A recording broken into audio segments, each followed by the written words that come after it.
What's going on YouTube? Splice Citrus back again with another Genshin Impact video, and today I wanted to talk about gadgets. The gadgets in the game. So, there's quite a few.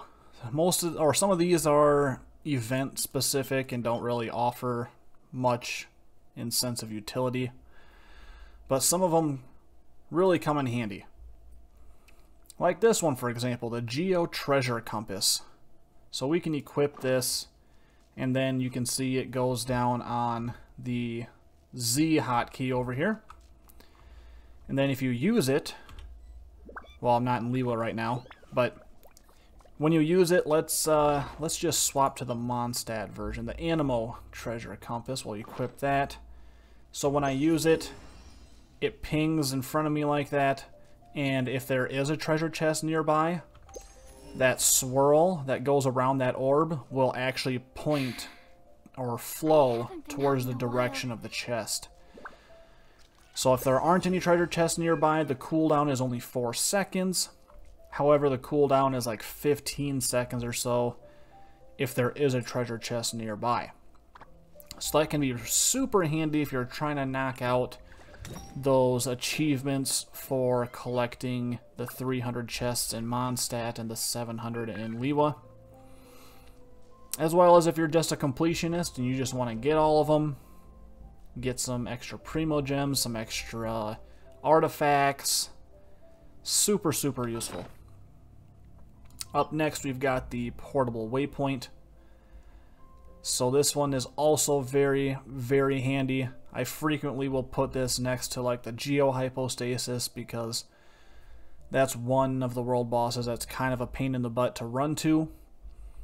So when you make one of these, you just click on it, click use, and it puts a portable waypoint on the ground. Then you can teleport to it anytime you want. The only downfall is it only lasts 7 days, and you can only have one set at a time. So choose wisely. The materials to make these aren't expensive. It's not costly to make or anything, but don't put one down somewhere and then realize, oh shoot, it made more sense to put one over here instead, and then so on and so forth. Up next, we got the NRE. Another super handy food pouch. So you can equip up to 2 types of food in here. So now on my Z hotkey, I have my sweet madams. So now, eating food is 1 button press away. Bam. Instantly healed right up. Super, super handy. You don't have to try to navigate into the menu, find something to eat, hit use, and pick your character. You see it does still affect their fullness status, so you can eat about 3 times before becoming full, but it's just much more user-friendly to use this rather than, like I said, trying to navigate through the menus. She won't be upset if she catches us lazing around.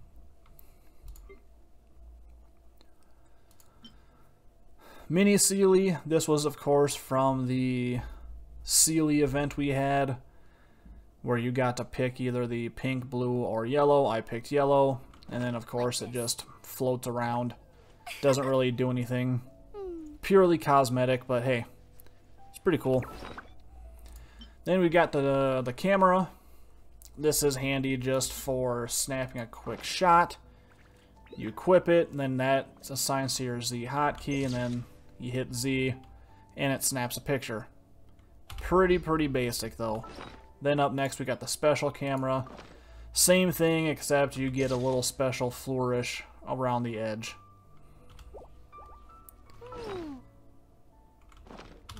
However, if you use the game's take photo option, there's a lot more functionality. You can set poses, what you want your character's face to look like, and other settings. You can move the camera around, stuff like that.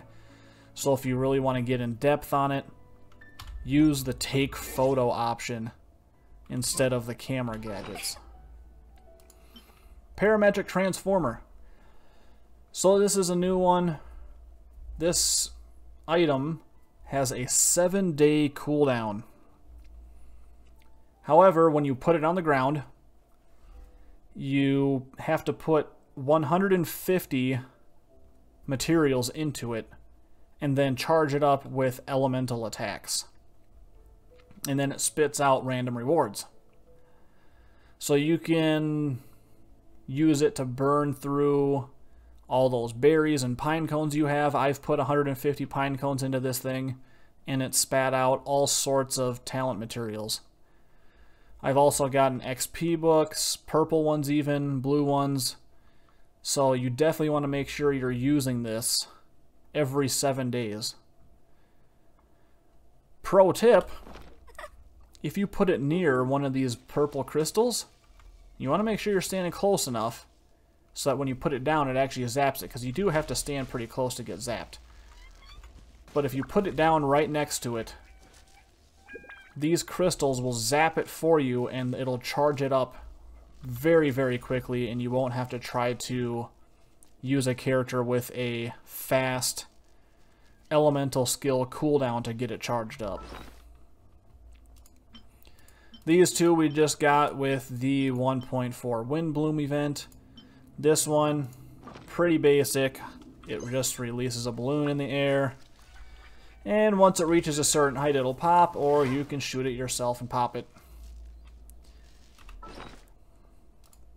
Up next we've got the Windsong Lyre.